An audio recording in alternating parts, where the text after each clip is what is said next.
Good morning students. I hope आप सब लोग अच्छे होंगे। और जैसा कि आप सभी लोग जानते हैं, ट्वेल्थ क्लास का न्यू सेशन स्टार्ट हो गया है। ठीक है। अब इस ट्वेल्थ क्लास के अंदर तुम्हारे पास 3 बुक्स हैं, volume first, volume second and volume third. 11th के अंदर आप लोगों ने केवल एक बुक पढ़ी थी। ठीक है, पूरा सिलेबस एक ही बुक के अंदर था। बट ट्वेल्थ के अंदर जो सिलेबस है हमने उसको 3 बुक्स में डिवाइड कर दिया उसको। ठीक है। वॉल्यूम फर्स्ट जो कि पूरी तरह से पार्टनरशिप फर्म है, वॉल्यूम सेकंड और वॉल्यूम जो थर्ड है ये पूरी तरह से कंपनी अकाउंट्स है। ठीक है। अब मार्क्स पे अगर हम आते हैं तो वॉल्यूम फर्स्ट टोटल 40 मार्क्स का है, वॉल्यूम सेकंड 20 मार्क्स का है, वॉल्यूम थर्ड 20+20 मींस वैसे तो 40 मार्क्स का है बट 20 मार्क्स का तो फाइनल में आएगा। ठीक है। और 20 मार्क्स का जो प्रैक्टिकल होता है, आप लोगों को पता है अकाउंट्स में प्रैक्टिकल होता है 20 मार्क्स का, तो जो 20 मार्क्स का प्रैक्टिकल होगा वो वॉल्यूम थर्ड के अंदर होगा। ठीक है। और इस 20 मार्क्स के प्रैक्टिकल के अंदर 12 मार्क्स का आपका रिटन टेस्ट होगा। ठीक है। और 4 मार्क्स की तुम्हें एक फाइल बनानी पड़ेगी और 4 मार्क्स का आपको वाइवा देना पड़ेगा, यानी कि थियोरेटिकल एग्जाम होगा। तो कुल मिला के जो 20 मार्क्स का जो प्रैक्टिकल होगा वो आपका फैब के आसपास होता है।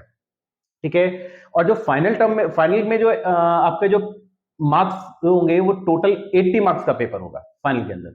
ठीक है। अब आते हैं चैप्टर्स पे। वॉल्यूम जो आपका फर्स्ट है, मैंने जैसे बताया था जी, वॉल्यूम फर्स्ट है वो पूरा का पूरा पार्टनरशिप फर्म है, यानी कि इसके अंदर हम पार्टनरशिप फर्म के बारे में पढ़ेंगे। और टोटल जो चैप्टर्स है इसमें 7 चैप्टर्स है पार्टनरशिप फर्म के। वॉल्यूम सेकंड और जो थर्ड है ये दोनों मैंने बताया था कंपनी अकाउंट्स के ऊपर डिपेंडेड है। ठीक है। हम इसमें कंपनी के बारे में पढ़ेंगे।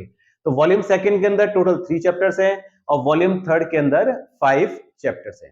ठीक है। तो ये पूरा आपका 12th का सिलेबस है जो कि हमें इस ईयर में या इस न्यू सेशन में हमें पढ़ना है। ठीक है। अब पहले वॉल्यूम हम पढ़ेंगे, पहला वॉल्यूम। ठीक है। पहले वॉल्यूम के अंदर जैसे मैंने बताया था पूरी की पूरी पार्टनरशिप फर्म है। तो चलते हैं हम पहले वॉल्यूम पर और पहले वॉल्यूम के फर्स्ट चैप्टर के ऊपर। अब हम पढ़ते हैं वॉल्यूम फर्स्ट का फर्स्ट चैप्टर। ठीक है। मैंने जैसे कि आपको बताया था कि वॉल्यूम फर्स्ट के अंदर टोटल 7 चैप्टर्स हैं और इन 7 चैप्टर्स के अंदर पूरी पार्टनरशिप फर्म से रिलेटेड हम चैप्टर्स पढ़ेंगे। ठीक है। और टोटल चैप्टर 7 है। ठीक है। अब जो फर्स्ट चैप्टर हम पढ़ेंगे फंडामेंटल ऑफ पार्टनरशिप फर्म, जो कि पूरी की पूरी पार्टनरशिप फर्म का एक बेस है। मींस ये फर्स्ट चैप्टर एक बेस है बाकी के 6 चैप्टर्स का। अगर हम इस फर्स्ट चैप्टर को अच्छी तरीके से पढ़ते हैं, अच्छी तरह से समझ लेते हैं, तो आने वाले जो 6 चैप्टर्स है वो समझना काफी इजी हो जाएगा, क्योंकि यही रूल्स और रेगुलेशंस हम आगे जो 6 चैप्टर्स है उसमें भी हम करेंगे। ठीक है।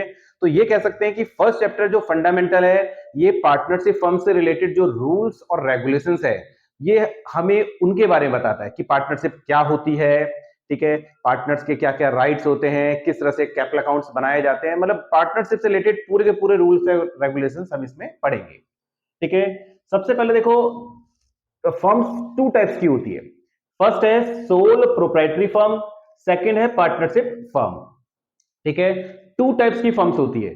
सोल प्रोप्राइटरी फर्म का मतलब होता है जिसमें केवल एक अकेला ही ऑनर होता है जो कि पूरे के पूरे फर्म को या पूरी बिजनेस को संभालता है, चलाता है। ठीक है।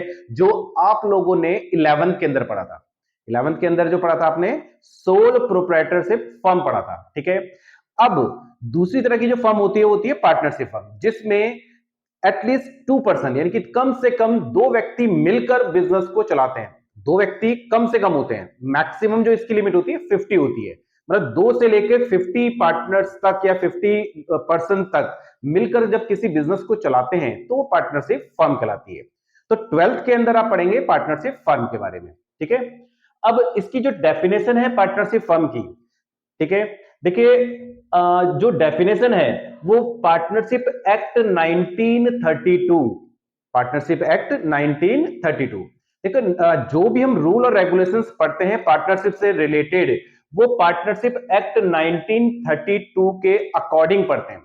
तो पार्टनरशिप एक्ट 1932 के अकॉर्डिंग सेक्शन 4 के हिसाब से हम जो रूल पढ़ते हैं या पार्टनरशिप की जो डेफिनेशन पढ़ते हैं वो क्या है, partnership is the relation between persons who have agreed to share the profits of a business carried by all or any of them acting for all। देखिए, पार्टनरशिप एक रिलेशन है। पार्टनरशिप क्या है? एक रिलेशन, यानी कि संबंध है। वो भी किसके बीच में संबंध है? Between persons. पर्संस मींस एक से ज्यादा, ठीक है। कुछ लोगों के बीच में एक ऐसा रिलेशनशिप होता है या ऐसा संबंध होता है, who have agreed to share the profit, जो क्या करना चाहते हैं, किस बात के लिए एग्री हो रहे हैं? वो प्रॉफिट को डिस्ट्रीब्यूट करने के लिए एग्री हो रहे हैं। वो ये चाहते हैं कि भाई जो बिजनेस से प्रॉफिट हो, उस प्रॉफिट को वो एक पर्टिकुलर रेशो में बांट सके, ठीक है। वो भी किसका? बिजनेस का। कैरिड बाय ऑल और any of them acting for all. और बिजनेस जो कैरिड किया जाएगा मींस बिजनेस जो चलाया जाएगा, या तो वो सबके द्वारा चलाया जाएगा, मींस जितने भी पार्टनर्स हैं वो या तो सारे के सारे पार्टनर्स मिलकर चलाएंगे, या उन सब की तरफ से कोई भी पार्टनर उसको चला सकता है। लेकिन एक बात का आपको ध्यान रखना है कि मान लिया सपोज करो अगर 5 पार्टनर्स हैं, ठीक है, तो या तो पांचों पार्टनर्स मिलकर चलाएंगे या उनमें से कोई एक या दो भी चला सकता है। लेकिन उस बात के लिए बाकी जितने भी पार्टनर्स हैं वो सारे के सारे क्या होने चाहिए? एग्री होने चाहिए। अगर एक भी पार्टनर ऑब्जेक्शन उठा देता है तो उस केस में एक अकेला पार्टनर बिजनेस को नहीं चला सकता, तब तो सभी पार्टनर्स को मिलकर बिजनेस को चलाना पड़ेगा। तो ये पार्टनरशिप की डेफिनेशन है। डेफिनेशन जो है किसी के थ्रू दी जाती है तो हमें एग्जैक्ट वर्ड बाय वर्ड यही लिखनी है, बट अगर वो मीनिंग पूछता है तो आप उसे अपने वर्ड्स में लिख सकते हैं, ठीक है। इसके बाद हम नेक्स्ट पढ़ते हैं पार्टनरशिप के क्या क्या फीचर्स होते हैं। तो आइए अब पढ़ते हैं फीचर्स और कैरेक्टरिस्टिक्स ऑफ पार्टनरशिप। देखिए, पार्टनरशिप जो जब पार्टनरशिप किन्हीं पर्सन्स के बीच में जब बनती है तो उनके अंदर भी कुछ खास यानी कुछ स्पेशल बातें होती है, कुछ उनके फीचर्स होते हैं, उसमें विशेष बातें होती हैं। अब वो क्या क्या होती है पार्टनरशिप के अंदर? फर्स्ट है टू और मोर पर्सन। किसी भी पार्टनरशिप के लिए कम से कम 2 पर्संस का यानी कि 2 व्यक्ति का होना कंपलसरी है, क्योंकि एक अकेला व्यक्ति कभी भी पार्टनरशिप नहीं बनाएगा। अकेला बंदा अगर बिजनेस कर रहा है तो वो सोल प्रोप्राइटरी हो गई, ठीक है। अगर पार्टनरशिप बनानी है तो कम से कम कितने पर्सन होने चाहिए? 2 पर्सन होने चाहिए, ठीक है। तो कम से कम 2 व्यक्ति होने चाहिए पार्टनरशिप के लिए, और मैक्सिमम जो लिमिट होती है वो होती है इसकी 50, क्योंकि अगर 50 से ज्यादा पार्टनर अगर हो जाएंगे तो वो फर्म इलीगल हो जाएगी और उसे बंद करना पड़ेगा। तो पार्टनरशिप के लिए कम से कम 2 व्यक्ति होने चाहिए और मैक्सिमम कितने होने चाहिए? 50। नेक्स्ट इसका जो फीचर है वो है एग्रीमेंट। नेक्स्ट क्या है इसका? एग्रीमेंट, ठीक है। एग्रीमेंट जो होता है, देखो किसी भी पार्टनरशिप का जो जन्म है वो एग्रीमेंट के थ्रू हो रहा है, ठीक है। बिना किसी एग्रीमेंट के पार्टनरशिप नहीं होती है, ठीक है। एग्रीमेंट 2 तरह का होता है, एक रिटन और एक होता है ओरल। यानी एक तो लिखित, यानी जिसमें पूरे डॉक्यूमेंट्स प्रिपेयर किए जाते हैं, पूरी डिटेल्स, उसको फिर कोर्ट के थ्रू क्या किया जाता है? रजिस्टर्ड किया जाता है, तो वो कहलाता है हमारा रिटन एग्रीमेंट, जो फुल प्रूफ एक पक्का काम होता है कि इन फ्यूचर कभी पार्टनर्स के बीच में कोई डिस्प्यूट होते हैं तो उस केस में पार्टनर्स अगर चाहें तो इसको कोर्ट में इसको प्रूव कर सकते हैं, उनके बीच में जो भी बातें हुई थी या जो उनके बीच में एग्रीमेंट था। तो इसीलिए रिटन एग्रीमेंट बेस्ट होता है। हालांकि ओरल जो एग्रीमेंट है उसको भी लॉ अथॉरिटी देता है, लॉ उसको मानता है, बट ओरल एग्रीमेंट में किसी बात को प्रूफ करने में बहुत ज्यादा डिफिकल्टीज आती हैं। इन फ्यूचर अगर कोई पार्टनर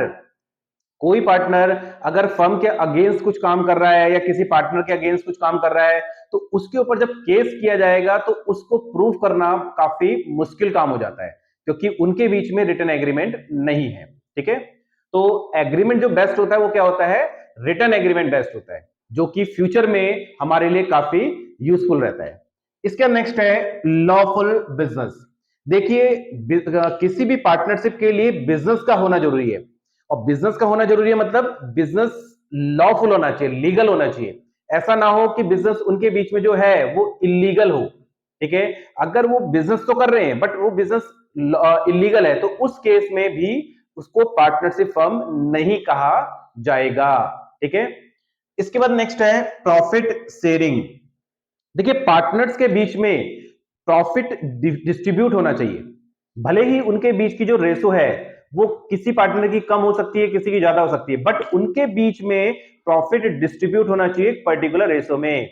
अगर पार्टनर्स के बीच में प्रॉफिट डिस्ट्रीब्यूट नहीं हो रहा है, मींस उनके बीच में प्रॉफिट को डिस्ट्रीब्यूट करने की कोई रेशो नहीं है, तो उस केस में भी ये पार्टनरशिप नहीं कहलाएगी। तो पार्टनरशिप के लिए इस फीचर का होना भी जरूरी है। इसके बाद आते हैं नेक्स्ट, जो लास्ट फीचर है इसका, बिजनेस कैरिड बाय ऑल और any of them acting for all. जैसे कि मैं पहले भी बता चुका हूं कि बिजनेस जो है वो या तो सारे के सारे पार्टनर्स मिलकर चलाते हैं, या उन सबकी तरफ से कोई भी एक पार्टनर चला सकता है, ठीक है। बट उस बात के लिए सभी पार्टनर्स क्या होने चाहिए, एग्री होने चाहिए।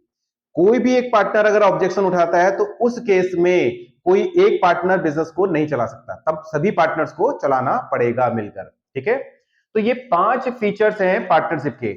अगर किसी भी पार्टनरशिप में इन 5 फीचर्स में से कोई भी फीचर अगर कम है, यानी एक फीचर भी अगर कम है, तो उस केस में वो फर्म पार्टनरशिप फर्म नहीं कहलाएगी। तो ये कह सकते हो पार्टनरशिप फर्म के लिए इन 5 फीचर्स का होना जरूरी है, ठीक है। तो आई होप आप लोगों को समझ आया होगा पार्टनरशिप के बारे में कि पार्टनरशिप क्या होती है, उसके क्या फीचर्स होते हैं, उसकी डेफिनेशन क्या है, ठीक है। तो नेक्स्ट क्लास में पढ़ेंगे पार्टनर्स के क्या क्या राइट्स होते हैं, पार्टनरशिप डीड क्या होती है, ठीक है।